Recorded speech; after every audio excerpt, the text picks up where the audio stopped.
டெல்லி செங்கோட்டை அருகே நேற்று நடந்த கார் வெடிப்பு சம்பவத்தை விசாரிக்க உள்ளது என்ஐஏ. 12 பேரை பலி கொண்ட சம்பவம் தொடர்பான வழக்கு தேசிய புலனாய்வு முகமையிடம் ஒப்படைக்கப்பட்டிருக்கிறது. விவரங்களுடன் செய்தியாளர் நிரஞ்சன் இணைப்பில் இருக்கிறார். வணக்கம் நிரஞ்சன், விவரங்கள்.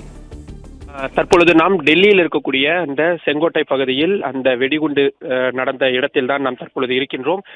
இங்கு தேசிய புலனாய்வு அமைப்பினர் என்ஐஏ என்று சொல்லப்படக்கூடிய நேஷனல் இன்வெஸ்டிகேஷன் ஏஜென்சியை சேர்ந்த அதிகாரிகள் வசம் இந்த வெடிகுண்டு சம்பந்தமான வழக்கு விசாரணை என்பது மாற்றப்பட்டிருக்கிறது, ஒப்படைக்கப்பட்டிருக்கிறது.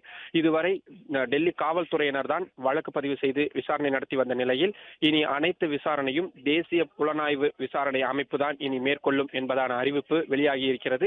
ஏற்கனவே நேற்று இரவு முதலேயே இந்த இடத்தில் தடயவியல் நிபுணர்கள் வந்து அனைத்து பொருட்களையும் சோதனை செய்து வருகிறார்கள். இந்த இடத்தில் எந்த இடத்தில் அந்த வெடி விபத்து நடந்ததோ அந்த இடம் முழுமையாக வெள்ளை போர்வை கொண்டு மூடப்பட்டு ஒரு சிறு துளி கூட வெளியே செல்லாத வண்ணம் அந்த விசாரணை என்பது நடந்து கொண்டிருக்கிறது. ஏராளமான கைது நடவடிக்கைகள், பெரும் ஆதாரங்களை சேகரிப்பது மட்டுமல்லாமல் இந்த தாக்குதலுக்கு பின்னணியில் யார் யாரெல்லாம் மூளையாக இருக்கிறார்கள் என்று ஒவ்வொருவராக கைது செய்யப்பட்டிருக்கிறார்கள். இதுவரை 10க்கும் மேற்பட்டோர் கைது செய்யப்பட்டிருக்கிறார்கள். அதில் மருத்துவர்கள், இந்த தாக்குதலில் ஈடுபட்ட அந்த ஒமர் என்ற நபருடைய குடும்பத்தார் உள்ளிட்ட பல்வேறு நபர்களும் கைது செய்யப்பட்டு வரக்கூடிய சூழலில் தேசிய புலனாய்வு விசாரணை அமைப்பு இனி ஒட்டுமொத்த விசாரணையும் கையில் எடுத்திருக்கின்றார்கள்.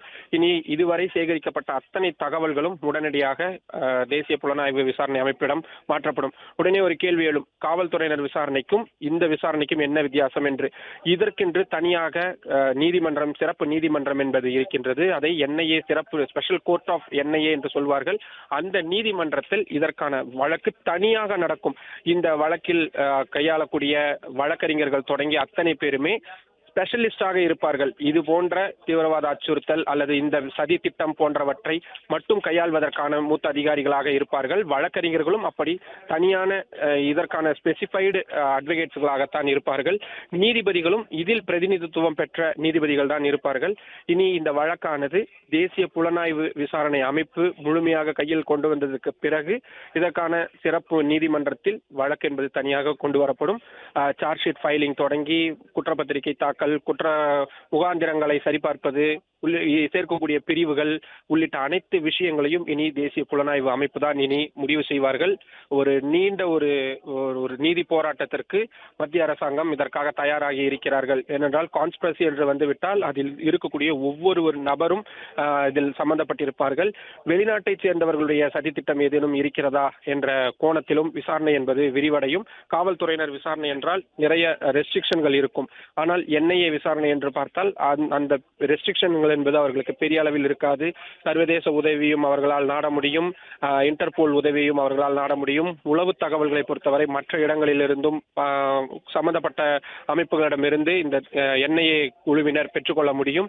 ஒட்டுமொத்தமாக இதற்கென்று இனி தனியான ஒரு டீம் என்பது அமைக்கப்பட்டு அவர்களுக்கென்று ஒரு செல் கொடுக்கப்பட்டு ஒரு பெரிய குழுவாக அவர்கள் நிர்மாணிக்கப்பட்டு அவர்கள் ஒவ்வொரு சிறு நகர்வையும் இதனை நடத்துவார்கள். இந்த குழுவினருடைய அறிக்கை என்பது நாடாளுமன்றம் வரையும் வருவதற்கான வாய்ப்பு மிக மிக முக்கியமானதாக இருக்கிறது. சம்பந்தப்பட்ட நபர்கள் உடனடியாக அடையாளம் காணப்பட்டிருக்கிறார்கள். ஆனால் சதித்திட்டம் எந்த அளவிற்கு நடந்தது என்பதை ஆராய வேண்டியிருக்கிறது. அந்த விசாரணை என்பது மிக தீவிரமானதாக நடைபெறும். அதற்காக இந்த விசாரணை மாற்றப்பட்டிருக்கிறது என்பதை இந்த வழக்கினுடைய மிகப்பெரிய ஒரு முன்னேற்றமாக, நகர்வாகத்தான் நாம் பார்க்கிறோம்.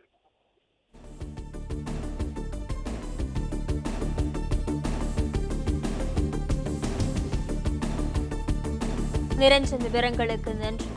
பிளே ஸ்டோர் மற்றும் ஆப் ஸ்டோரில் இருந்து பாலிமர் செயலியை QR கோடு மூலம் பதிவிறக்கம் செய்யுங்கள். செய்திகளை உடனுக்குடன் பெறுங்கள்.